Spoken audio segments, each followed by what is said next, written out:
आज हम जोन सुनावतानी अपना माई से सुन ले बनी कि माई के ममता का होला और बेटा के दिल का होला।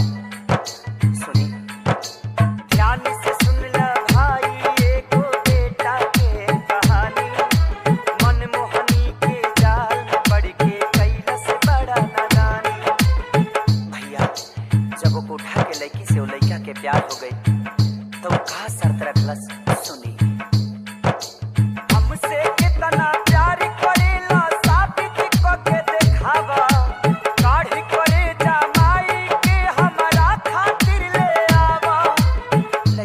बस इतना छोटा सा बात,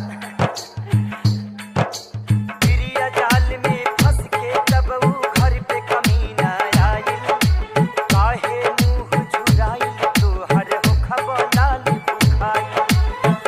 ओ माई के ममता तो देखी, वो माई थाली में खाना परोस के वो लड़का के इंतजार में दुआरी पर बैठल बाड़ी। कहली का बाबू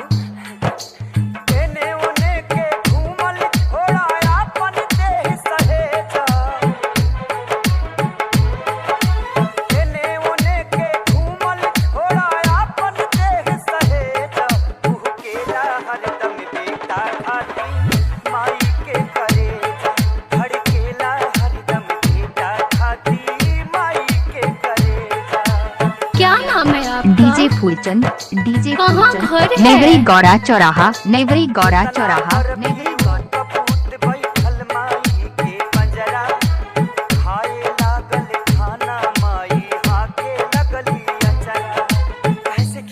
माई पड़ोसी से पैसा आटा मांग के लिए अली और 4 गो रोटी बनौली। घर में बिना ना रहे ताचरा के हवा हाँक हाँक और ओकरा मुंह में रोटी खियावे लगली।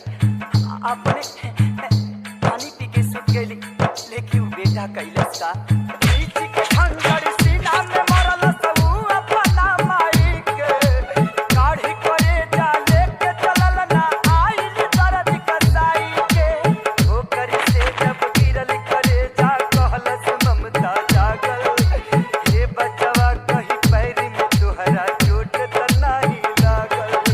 देखी माई के ममता क्यों करेजा शरीर से बाहर आके भी अपना बेटा के चिंता करता। और वो करेजा से का आवाज आई, बेटा हो तो के छोटी कहीं त न लागल, बेटा हो तो के छोटी कहीं त न लागल। और आखिरी बार वो करेजा से का आवाज आवता। सुनी जहाँ जाए के बात हके जल्दी उठा के ले जा, जहाँ जाए के बात हके जल्दी उठा के ले जा। तू केला हरदम बेटा खाती माई के करेजा, तू केला हरदम बेटा खाती माई के करेजा। क्या नाम है आपका? DJ Phoolchand, DJ Phoolchand, DJ घर है नेवरी गौरा चौराहा, नेवरी गौरा चौराहा, नेवरी गौरा।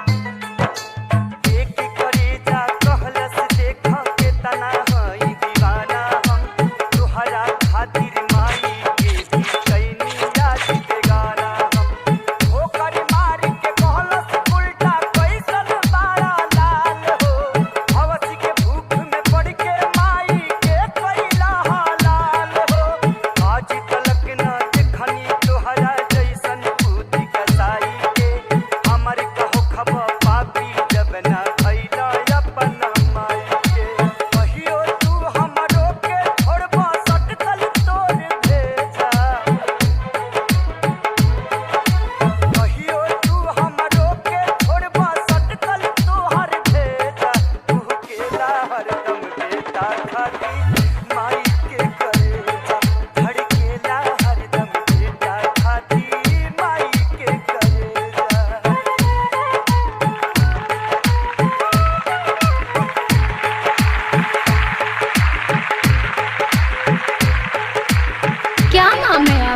डीजे फूलचंद, डीजे कहाँ फूलचंद, घर है? नेवरी गौरा चौराहा, नेवरी गौरा चौराहा।